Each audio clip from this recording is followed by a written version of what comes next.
So after we'd experienced that chapter of trekking from Zambia to Old Kampala to go to school, like I said earlier, my parents decided to move us to a closer school. I think it was even cheaper. I don't remember because at that time, we didn't know what figures were. All we cared about was being in school. So they brought me to Police Children's School in Kibuli. That is right opposite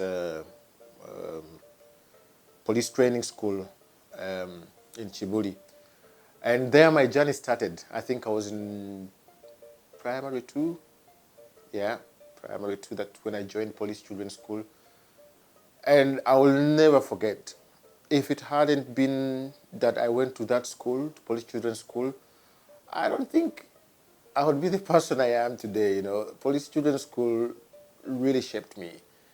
It's at that school that my love for arts grew, my love for sports grew, and I think at one point I admired seeing police officers at the green shed. There was a big place we used to call that used to be called the green shed. So many officers who were passing out would go and do their courses there. And whenever they could march, you could just feel like you wanted to march along, march along, march along, march along. So yeah, that is where my love for scouting, started. And I remember that was where I also felt the first hit of music in me. There was a friend of mine, I remember, if I might remember his name, it was called Mutebi Alex. Mutebi Alex loved Afrigo Band so much. And in that time, I think Afrigo Band was still doing their album. I don't know whether they call it Amazige Nyama, which had the album that had Amazige Nyama, the album that had Speed Control, then the album that had all those songs, Jim. And I think they were still playing regularly at KK Beach in Gaba. And this lad came to me and said, "Look, do you know this song by Afrigo Band?" And we went behind the school. Police Student School was in a swamp, and behind there was a big clay field. So we used to go there, pick clay and model small drum kits, guitars, everything you imagine. So we used to model them into small sculptures, and then we would say, "Yeah, nzakuba bass," meaning I'm the one playing the bass. "No, nzakube ngoma," or I'm the one playing the drums. And we could try and, mimic the way they were singing, but we were just kids, 9-year-olds, and just trying to imitate Afrigo Band. And yeah, and then of course, it's the same place where I met so many notable people, people like Boxer Frank, people like who are still my friends today, Okalibo Dennis, Kabagambe Joseph once played for the national team. Many people, there's quite a lot of people who went through, Police Children's School, and quite a lot of them actually representing also the country on the national level. And for me, I was a Boy Scout and an athlete, I used to do 10,000 meters. And I remember the time we were supposed to represent the school at the district level, I got red eye disease. And because of the red eye disease, they kind of disqualified. They didn't disqualify me, but I could not be on the school team. So I went away, and that really hurt me so bad.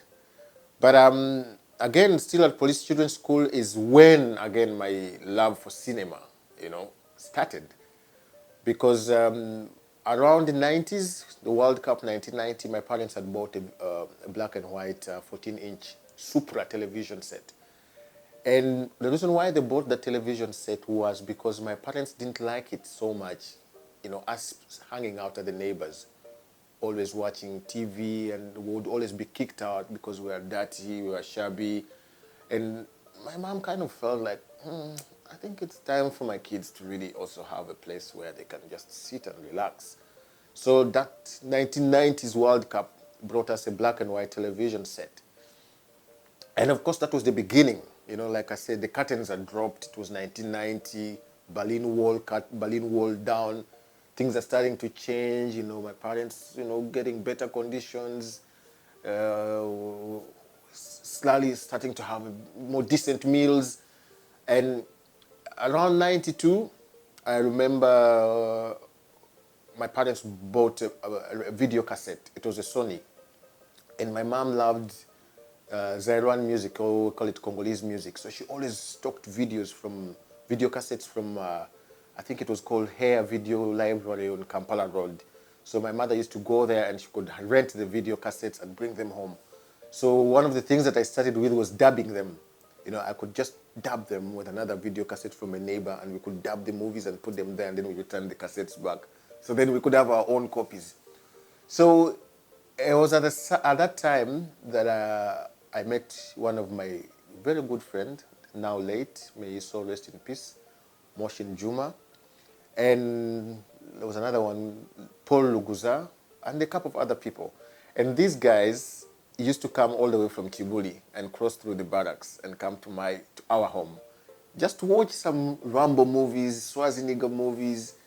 And I remember at that time, the most popular movie we were watching at home was Braddock, Missing in Action, Braddock.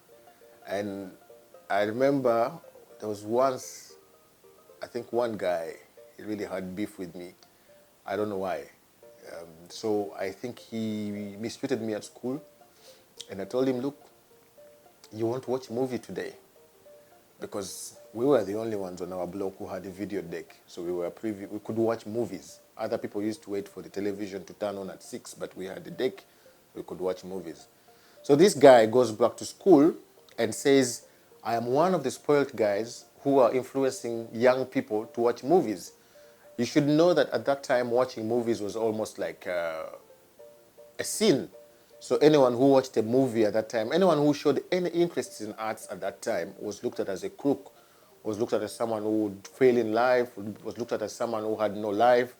So I was paraded before the assembly, the school assembly that used to be always on Monday. And right there, they started calling out names of people. Oh, Luembo David, Baraza, Moshin Juma, Boxer Frank. And then I thought the list was done. And then before I know it, Simba, hey! I knew things were bad. So we were called onto the assembly before the whole entire school, from primary 1 and primary 7. And they said, these are the bad boys, and these are the children who have no future. So I got my first beating for cinema or for film in public, 1994, before the school assembly. But my love for cinema did not start there. My love for cinema started in Old Kampala in the 80s. Around Martin Road, there used to be a cinema that belonged to Indians. As a good friend of mine now, there's a movie producer called Matt Bish. I think Matt Bish and Roger Mugisha, I think they used to live in the same neighborhood. And I think they possibly know that cinema. So we grew up from Old Kampala Barracks. You know, we could cross over to Martin Road. Down there was Rashid Kemis Road, and a bit up was Matia Mulumba Church. And so we went to that cinema with my big brother, Ivan Anguyo. And one day we were coming out of the cinema. I think there was this song here, that popular Indian song. Indian cinema was mostly played there. So this popular song that went, Jimmy, Jimmy, Jimmy, Ata, Ata, Jimmy, Jimmy, Jimmy, Ata, Ata. So we came back from the cinema singing that song, and my brother used to like Michael Jackson, and he used to do all these crazy dances.